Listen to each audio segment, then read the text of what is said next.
नमस्कार मित्रांनो, मी गोपाळ कुलकर्णी. आपण पाहत आहात माध्यम वृत्त. प्रख्यात शिक्षण तज्ज्ञ, विचारवंत आणि माजी राज्यसभा खासदार डॉक्टर जनार्दन वाघमारे यांचे वयाच्या 91व्या वर्षी 2 मार्च 2026 रोजी लातूर येथे निधन झाले. त्यांच्या निधनाने शिक्षण, साहित्य आणि समाजकारण क्षेत्रातील एक मार्गदर्शक व्यक्तिमत्व काळाच्या पडद्याआड गेले आहे. डॉक्टर जनार्दन वाघमारे यांच्या देदीप्यमान कारकिर्दीचा आढावा. शिक्षण क्षेत्रातील योगदान. ते नांदेड येथील स्वामी रामानंद तीर्थ मराठवाडा विद्यापीठाचे संस्थापक कुलगुरू होते. त्यांनी लातूरमध्ये राजर्षी शाहू महाविद्यालयाची स्थापना केली आणि त्याचे प्राचार्य म्हणून दीर्घकाळ सेवा बजावली. लातूरचा शैक्षणिक दबदबा निर्माण करणाऱ्या लातूर पॅटर्नचे ते मुख्य शिल्पकार मानले जातात. साहित्यिक प्रवास. डॉक्टर वाघमारे यांनी 80हून अधिक पुस्तके लिहिली आहेत.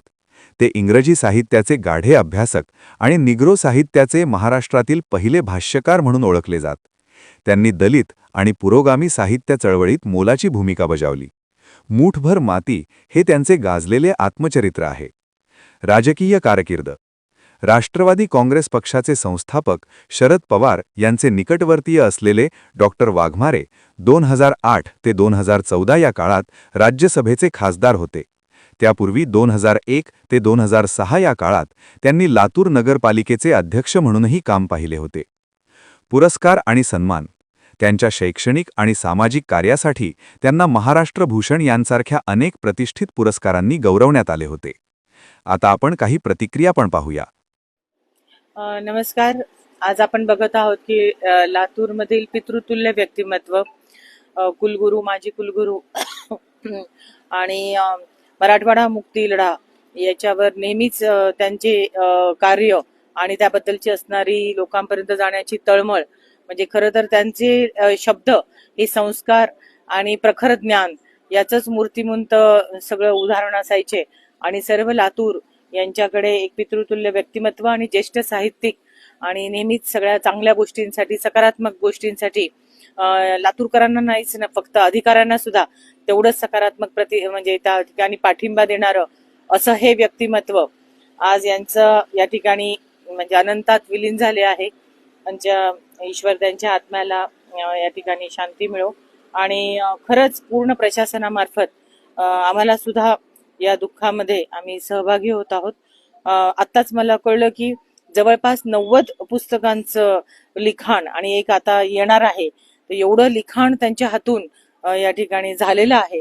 तर आज सगळा शोकाकुल परिवार या ठिकाणी मी भेट दिली आणि या ठिकाणी आम्ही त्यांच्या दुःखात सहभागी. सोमवारी प्राध्यापक काशीनाथ वारद, जे बसवेश्वर महाविद्यालयात इंग्रजीचे प्राध्यापक होते, त्यांचं निधन झालं. आणि त्यानंतर त्याच वेळेला महाराष्ट्रातील थोर शिक्षणतज्ञ, माजी कुलगुरू, माजी नगराध्यक्ष, माजी राज्यसभा सदस्य डॉक्टर जनार्दन वाघमारे सरांचंही निधन झालं. योगायोगाचा हे दोघेही इंग्रजीचे प्राध्यापक होते आणि दोघांचा माझा खूप चांगला संपर्क होता. वारद सरांनी शास्त्रीय संगीताच्या मैफिली चांगल्या व्हाव्यात, नवीन नवे यावे यासाठी शिवाप्पा अंकलकोटे यांच्यासोबत खूप चांगलं काम केलं आणि सरांनी लोकांना गोडी लावण्याचं, शास्त्रीय संगीताची गोडी लावण्याचं काम केलं. वाघमारे सरांविषयी सगळ्यांनी भरभरून बोललं. त्यांचं व्यासंग, त्यांचं वाचन, त्यांची एक ठाम भूमिका. पण मला मात्र सरांचं जे आठवण आहे येती आणि जी कायम राहील महाराष्ट्राच्या राजकारणात, ते नक्की लक्षात राहील ती अशी, म्हणजे जनतेतनं जेव्हा थेट नगराध्यक्ष निवडून देण्याचा प्रयोग सुरू झाला त्यावेळेला महाराष्ट्राचे मुख्यमंत्री लोकनेते विलासरावजी देशमुख होते. आणि त्याच वेळेला लातूरमध्ये काँग्रेसच्या विरोधामध्ये, एका अर्थाने विलासराव देशमुखांच्या विरोधामध्ये शरद पवारांनी डॉक्टर जनार्दन वाघमारे यांना उमेदवारी, नगराध्यक्षपद लढवण्यास सांगितलं. त्यांना उमेदवारी दिली आणि त्यांनी निवडणूक लढवायचं ठरवलं. त्यानंतर त्यांना मग सगळ्यांनी भारतीय जनता पक्ष असेल, अन्य राजकीय पक्ष असतील, त्यांनी पाठिंबा दिला.